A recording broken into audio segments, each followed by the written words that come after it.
Cycle থেকে পড়ে যদি পাখান ভেঙে যেত? ভাঙলে ভালোই হইতো, তাহলে তুমি আমারে রাইখা ওই ঢাকা শহরে যাইতা না, আর আমার চোখের আড়ালও হইতা না। চোখের আড়াল হইল, মনের আড়াল হইব না। তুমি সবসময় থাকবা আমার এইখানে।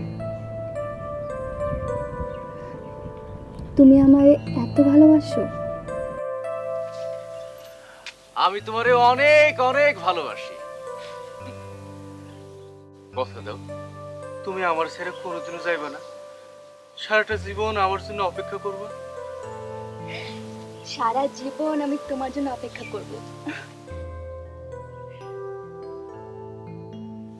নয়ন, তাড়াতাড়ি কর, আরে ট্রেন মিস করবি তো।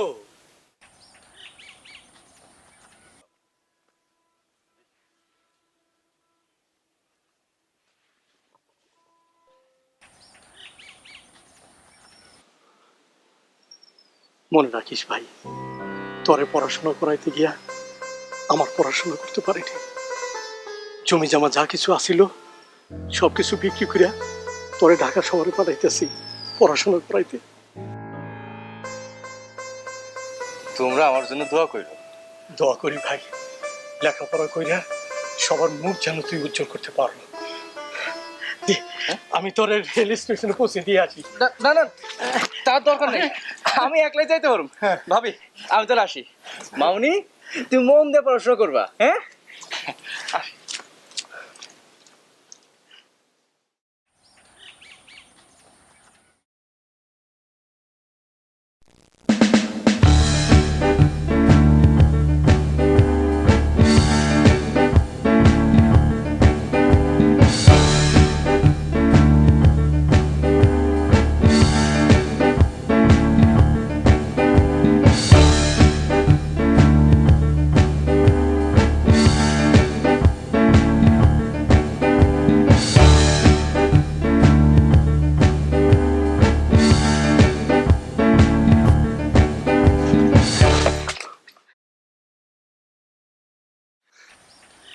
এইখানে অপেক্ষা করতে করতে ভাবতেছিলাম, যাওয়ানো বেলায় বুঝি তোমার লগে দেখা হইল না। তুমি কি করে ভাবলা যে তোমার লাগে আমার দেখা হইব না? এই পিঠার জন্য তো দেরি হয়ে গেল। এই নাও, খিদা লাগলে আমার কথা মনে করে তুমি খেয়ে নিও। হ্যালো, তোমার ট্রেন বোধহয় চলে এসে। আরে আমার 2 পা আছে না, এক দইরা স্টেশনে চলে যাব। তাহলে যাও, দৌড় দাও।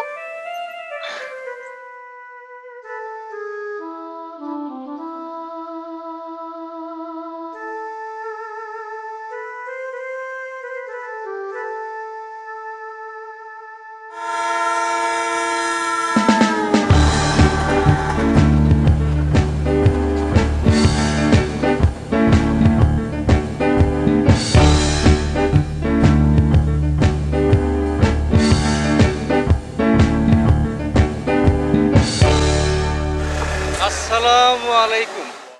ওয়ালাইকুম আসসালাম। আপনার কি একটু কইতে পারবেন কলা ভবনটা কোথায়? কলা ভবন? কলা ভবন খুঁজছে? ডান দিকে তাকান আপনি। এই মফিস, এই দিকে কলা ভবন। ওই যে বড় বিল্ডিংটা দেখতে পাচ্ছেন না, ওইটাই কলা ভবন। ধন্যবাদ। মফিজ ভাই, এই যে কলাটা ধরেন, নেন নেন। এই কলাটা ছুলে খেতে খেতে কলা ভবনের ভেতরে ঢুকে যান।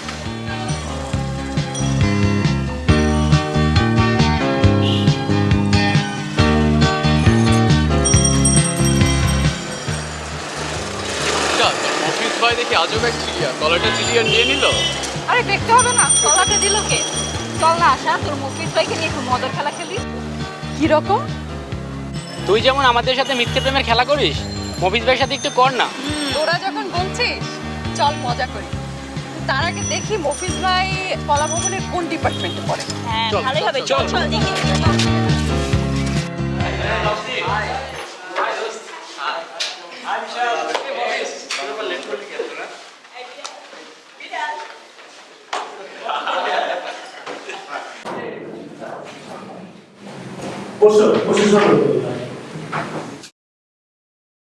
আমাদের আজকের বিষয় বাংলাদেশের মহান স্বাধীনতা এবং মুক্তিযুদ্ধ। এ বিষয়ে তোমাদের মধ্যে কে বলবে? তুমি বলো। স্যার, সম্প্রতি মুক্তিপ্রাপ্ত ভারতীয় হিন্দি চলচ্চিত্র গুন্ডে, এ চলচ্চিত্রটিতে 1971 সালে ভারত ও পাকিস্তানের মধ্যে তৃতীয় যুদ্ধ শেষ হবার পর প্রায় 90,000 পাকিস্তানি সৈন্য ভারতের কাছে আত্মসমর্পণ করে। তৃতীয় যুদ্ধের পর এত বড় মাপের আত্মসমর্পণ আর হয়নি। তারপরে জন্ম হয় নতুন একটি দেশের, যার নাম বাংলাদেশ। আমাদের আজকের বিষয় ভারতীয় চলচ্চিত্র গুন্ডে নয়, আমাদের আজকের বিষয় বাংলাদেশের মহান স্বাধীনতা এবং মুক্তিযুদ্ধ। এ বিষয়ে সঠিকভাবে আর কে বলতে পারবে? তুমি বলবে, বলো। স্যার আশা, তো মফিজ ভাই। স্যার 1757 সালে 23শে জুন পলাশী যুদ্ধে ইংরেজদের কাছে পরাজয়ের মাধ্যমে বাংলার প্রথম স্বাধীনতার সূর্য অস্তমিত হয়। তারপর 190 বছর ব্রিটিশ বিরোধী সংগ্রামের মধ্য দিয়ে 1947 সালে 14ই আগস্ট পাকিস্তান রাষ্ট্রের আওতায় আমরা স্বাধীনতা লাভ করি। সংখ্যাগুরু বাঙালি জনগোষ্ঠীর ভূখণ্ডের নাম হয় পূর্ব পাকিস্তান এবং 2500 কিলোমিটার দূরের সংখ্যালঘু উর্দুভাষী জনগোষ্ঠীর ভূখণ্ডের নাম হয় পশ্চিম পাকিস্তান। কিন্তু পশ্চিম পাকিস্তানি শাসক গোষ্ঠী প্রথম থেকে রাজা সেজে আমাদের প্রতি প্রজার মতো আচরণ করেন। সর্বপ্রথম 1948 সালে উর্দুকে পাকিস্তানের একমাত্র রাষ্ট্রভাষা হিসেবে ঘোষণা করে। ফলে ছাত্র জনতা তীব্র প্রতিবাদ করে দাবি তোলা হয় বাংলাকেও পাকিস্তানের রাষ্ট্রভাষা হিসেবে ঘোষণা করতে হবে। 1952 সালের 21শে ফেব্রুয়ারি ঢাকার রাজপথে বাংলাকে রাষ্ট্রভাষা করার দাবিতে বিক্ষোভরত ছাত্র জনতার উপর নির্বিচারে গুলি চালায় পুলিশ। পুলিশের গুলিতে শহীদ হন সালাম, জব্বার, রফিক, বরকত সহ নাম না জানা আরো অনেকে।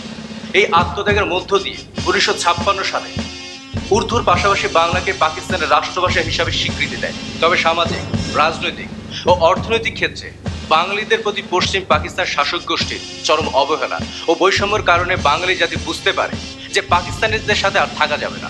1966 সালের বঙ্গবন্ধুর নেতৃত্বে সাহিত্য শাসনের আদলে শুরু হয় 6 দফা আন্দোলন। 6 দফা আন্দোলন ছিল মূলত পাকিস্তান থেকে আলাদা হওয়ার প্রথম সোপান। বাঙালির প্রবল আন্দোলনের মুখে 1970 সালে নির্বাচন দিতে বাধ্য হয় শাসক গোষ্ঠী।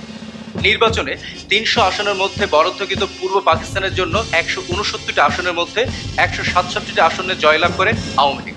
কিন্তু শাসক গোষ্ঠী ক্ষমতা হস্তান্তর না করে অস্ত্রের মাধ্যমে বাঙালিদের দমাতে চেষ্টা করে। শুরু হয় অসহযোগ আন্দোলন। 1971 সালের 7ই মার্চ ঐতিহাসিক রেসকোর্স ময়দানে জাতির জনক বঙ্গবন্ধু শেখ মুজিবুর রহমান গণসমুদ্র উচ্চারণ করেন, এবারে সংগ্রাম আমাদের মুক্তির সংগ্রাম, এবারে সংগ্রাম স্বাধীনতার সংগ্রাম। ফলে 1971 সালে 25শে মার্চ রাতে বাঙালি নিধন অভিযানে ঝাঁপিয়ে পড়ে পাকিস্তান হানাদার বাহিনী এবং বঙ্গবন্ধুকে গ্রেপ্তার করে নিয়ে যায় পশ্চিম পাকিস্তানে। মূলত 25শে মার্চ রাত থেকে স্বাধীনতা যুদ্ধ শুরু হয়। এই সময় বাঙালির মনোবলকে আরো দৃঢ় করার জন্য চট্টগ্রাম কালুরঘাট বেতার কেন্দ্র থেকে বঙ্গবন্ধুর পক্ষে যুদ্ধ স্বাধীনতা ঘোষণা দেন On behalf of our great national leader, the Supreme Commander of Bangladesh, Sheikh Mujibur Rahman, do hereby proclaim the independence of Bangladesh. দীর্ঘ 9 মাস যুদ্ধ করে প্রায় 30 লক্ষ শহীদ এবং 2 লক্ষ মা বোনের ইজ্জতের বিনিময়ে 16ই ডিসেম্বর স্বাধীনতা অর্জন করে বাঙালি জাতি। এই আমাদের স্বাধীনতা, এই আমাদের বাংলাদেশ।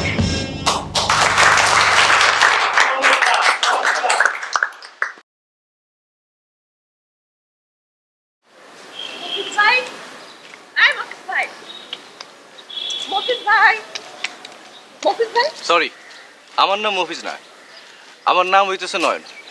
কেউ আমার নিজস্ব নাম ধরে ডাকলে খুশি হইব। সরি নয়ন ভাই, বলছিলাম কি আপনি কোথায় থাকেন? বেগুনবাড়ি। না মানে বলছিলাম কি আমার নিজস্ব গাড়ি আছে তো, আমি গুলশানে থাকি। যাওয়ার পথে আপনাকে বেগুনবাড়ি নামিয়ে দিয়ে যেতাম। দেখুন মিস আশা। দেখুন মিস আশা, আমাকে প্রতিদিনে বাসে যাতায়াত করতে হয়, কাজে আপনার গাড়িতে চলে আমার অভ্যাস নষ্ট করতে চাই না। আপনি চলে যান, আমি আমার মতো বাসে চলে যেতে পারবো। কি রে আশা, তোর মফিজ ভাইকে পড়াতে পারলি না? মফিজ ভাইকে তো পটাতে পারলামই না, বরং নিজেই পটে যাচ্ছে। চল।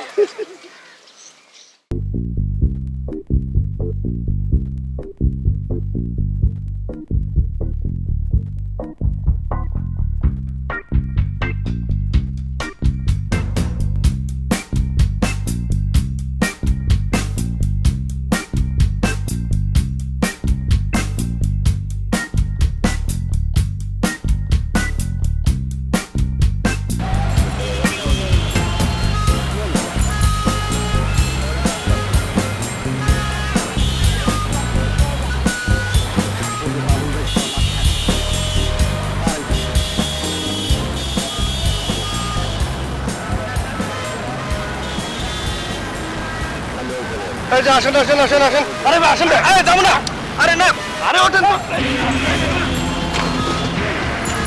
আরে যাবো না, আরে সেখানে তো বসেন না ভিতরে।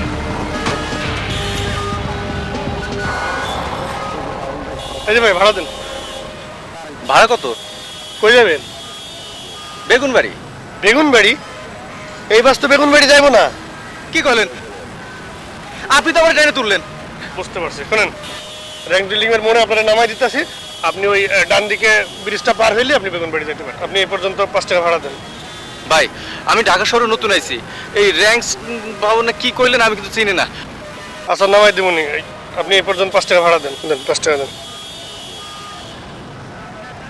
এই যে ভাই আপনার ভাড়াটা দেন। ওস্তাদ সামনে স্লোগানে একজনের নামাই দিন। সোলো করুম কে? লেডিস নাকি? Half ladies. আমি গ্রাম থেকে নতুন আইছি, এই চলন্ত গাড়ি থেকে কিন্তু নামতে পারবো না। দয়া করে আমার একটু নামাই দিন। ওস্তাদ একটু স্লোগানে নামাই দেন।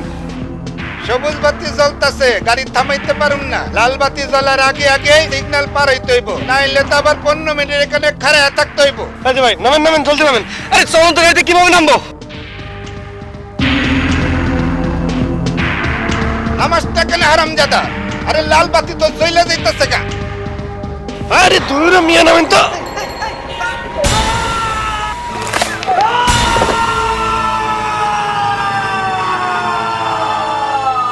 আসেন আমাদের সবাই সাহায্য করে দেন ভাই, সড়ক দুর্ঘটনা অসুস্থ অবস্থায় পড়ে আছে ভাই, সকলের সাহায্য যাচ্ছি ভাই, সাহায্য দিয়ে দেন ভাই, সকলে আসেন, আসেন আমাদের সবাই সাহায্য করে দেন ভাই, সড়ক দুর্ঘটনা অসুস্থ অবস্থায় পড়ে আছে ভাই, সকলের সাহায্য যাচ্ছি ভাই, আসেন ভাই সাহায্য করেন ভাই, সাহায্য দিয়ে দেন ভাই, সকলে আসেন, আসেন আমাদের সবাই সাহায্য করে দেন ভাই,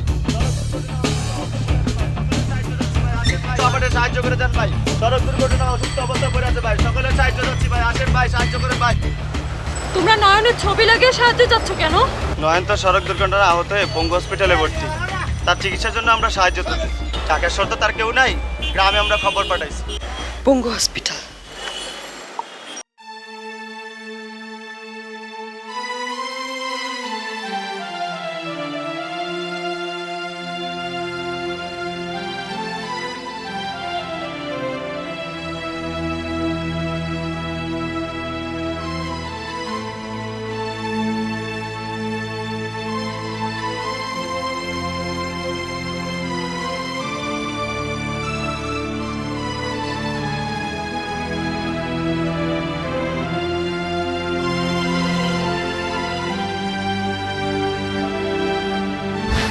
আরে দূরে মিয়া নামেন তো।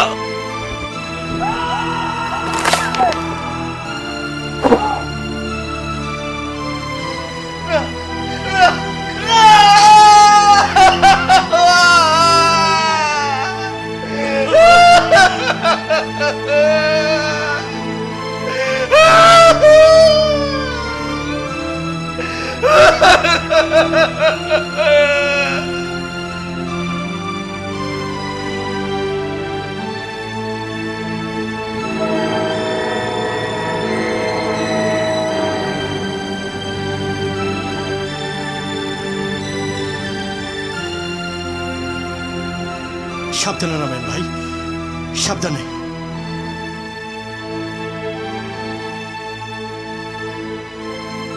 ধন্যবাদ ভাই, ধন্যবাদ।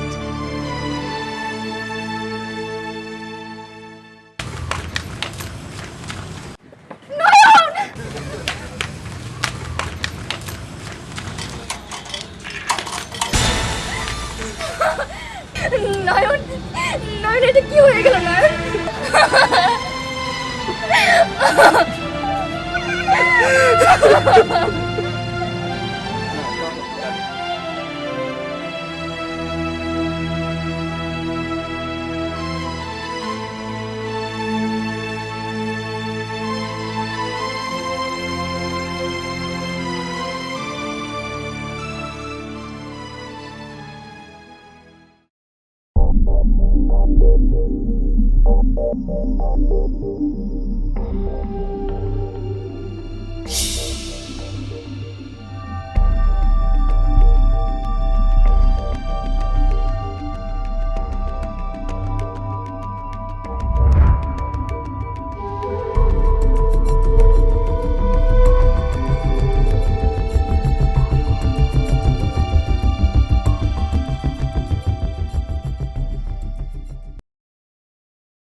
নয়নের কথা ভাইবা খাওন দাওন সাইডা কেন কান্তাছ?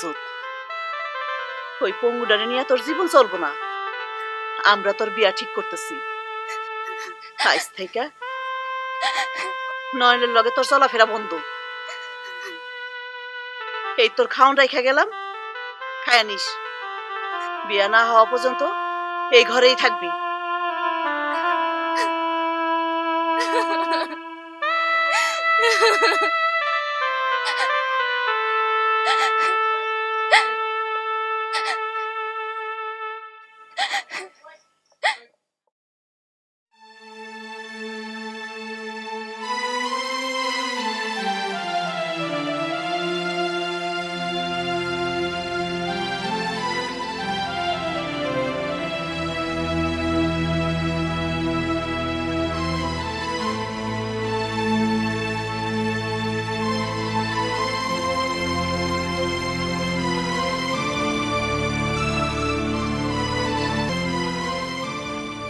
দেখতে দেখতে কয়েকটা দিন হয়ে গেল, কখনো বন্ধুরাও আগের মতো আসে না, আলোও আসে না।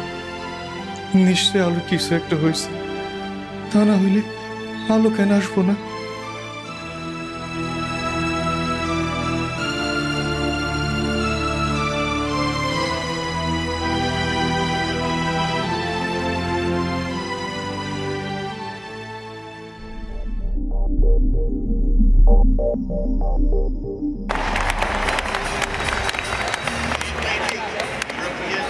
Champion representing Russia, Maxim Dildin.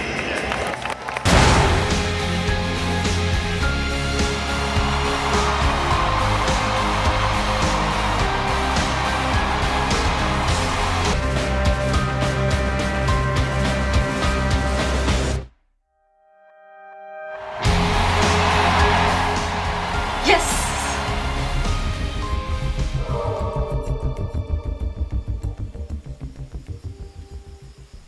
নয়ন নয়ন করে খুব তো কইছিলাম আমগো নয়ন উচ্চ শিক্ষিত হইব, আমগো গরিব সংসারে হাল ধরবো, আমদার ঘরে বাতি জ্বালাইবো, আরো কত কি। এখন হ্যার পঙ্গু জীবনে বাতি কে জ্বালাইবো? আর থামো তো, কাটা খায় লবণে ছিটা দিতে আয় না। কি কইতে চাও তাই কো। আমগো দুলালি এখন বড় হইছে, এত বড় মাইয়া এখন আমগো লগে শোনটা ঠিক না, আর আলাদা ঘর দরকার। আরে ঘর তো মাত্র একটা, মাঝখানে পার্টিশন। একটা আমরা থাকি, আরেকটা নয়ন থাকে। ওই নয়নের ঘরটাতে এখন থেকে দুলালি শুইব। তোমার কি মাথা খারাপ হয়েছে? হ্যাঁ, তাইলে আমার নয়ন থাকবো কই? ঘরের বারান্দায়। কি কইতেছ তুমি? নয়ন আমার ভাই। আর দুলালি আমগো মাইয়া, তুমি তার এই কথা কইতে পারবে না তো? ঠিক আছে, তোমার কইতে হইব না, যা কওনে আমিই কব। আর শোনো, তোমার আদরের ভাইরে আমি কাইলি ঘরের বারান্দায় চৌকি বাইতে দিই।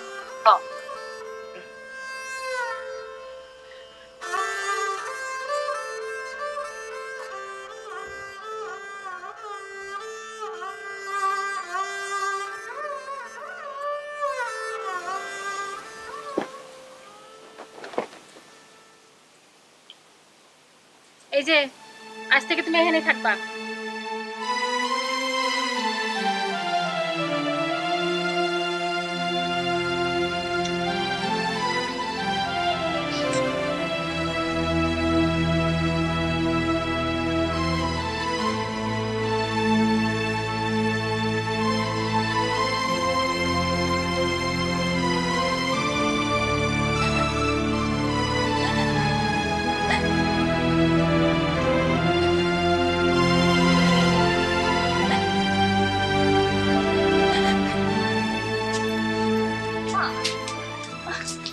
মা, তুমি আমার একবার নয়নের কাছে যাইতে দাও না।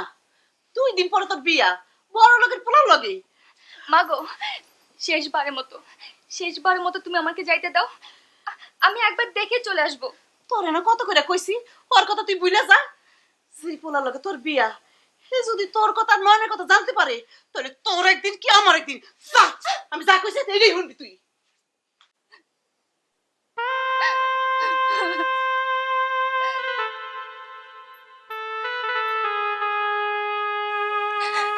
নয়ন, নয়ন, তুমি আমার ভুল বুঝো না, তুমি আমারে মাফ করে দিও নয়ন।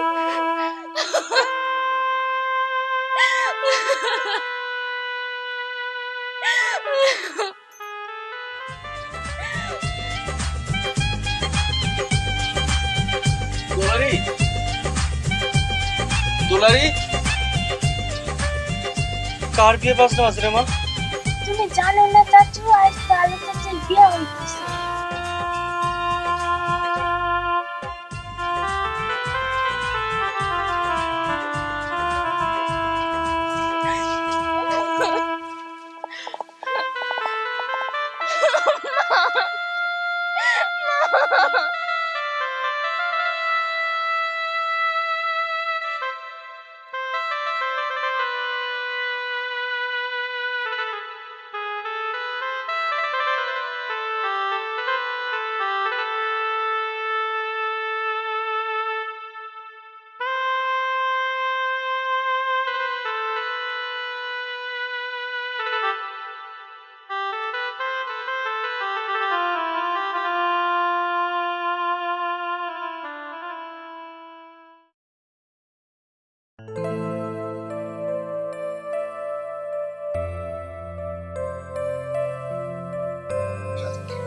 আমি তোমাকে নিয়ে যেতে এসেছি নয়ন।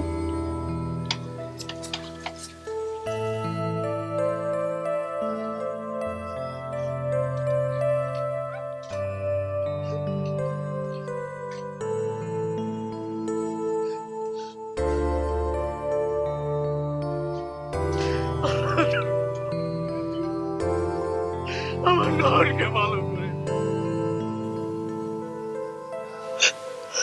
বাবা, চাচা যাওয়ার আগে আমার এই চিঠিটা দিয়া কইছে, আমি যাওয়ার পর তোর মা বাবারে এই চিঠিটা পড়া শোনা। পর চিঠিতে কি লিখছে আমাকে শোনা। ভাবি, তুমিও আমার ঘর থেকে বাইর করে দিলা, তুমি আমার ঘরের অধিকার দাও না। আজ আমি তোমার এই বাড়ির সকল অধিকার দিয়া গেল, তুমি আমার এই অধিকারটুকু লইয়া আমার আদরের ভাতিজেরা মানুষের মতো মানুষ হইল। ভাইজান, তুমি আমার জন্য অনেক করছো,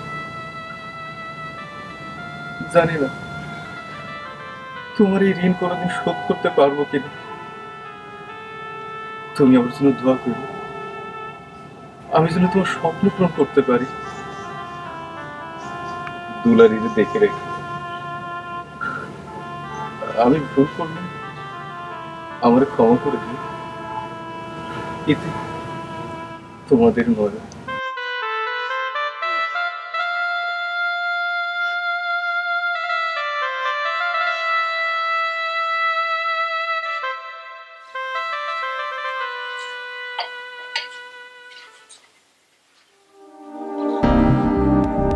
আজ থেকে তুমি এই রুমে থাকবে, আর কোনো কিছু যদি প্রয়োজন হয়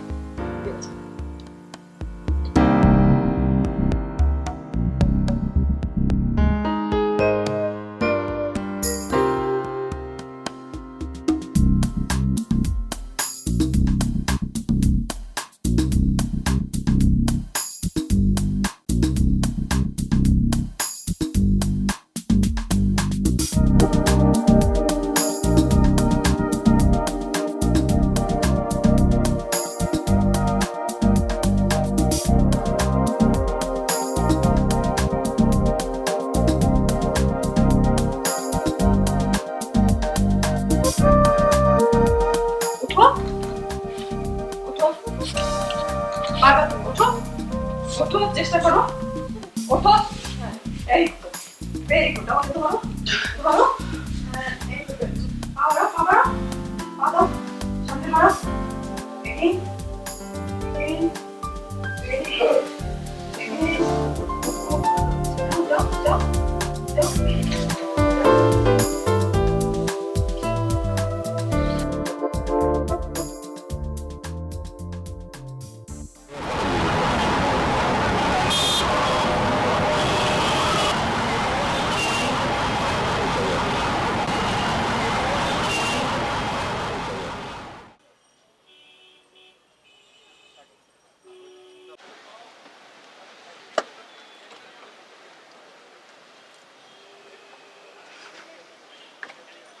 সাহেব, এই পঙ্গুটারে একটু সাহায্য করবেন সাহেব।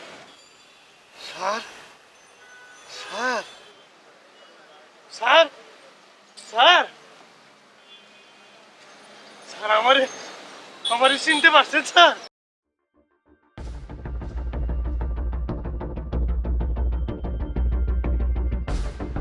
তুমি ওই বাসে সেই হেল্পার না যে আমার চলন্ত বাস থেকে ধাক্কা মেরে ফেলে দিয়েছিলে? আজ তোমার এই অবস্থা কেন? ওই অ্যাক্সিডেন্টের পর আর কি হয়েছিল তা তো আপনি জানেন না স্যার।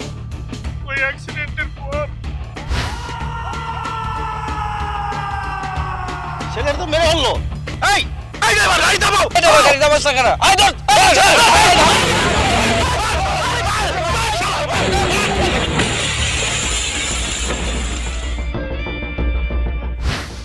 ওই অ্যাক্সিডেন্টের পর ড্রাইভার সাহেব মারা গেছে স্যার, আর আমি হয়ে গেছি পঙ্গু।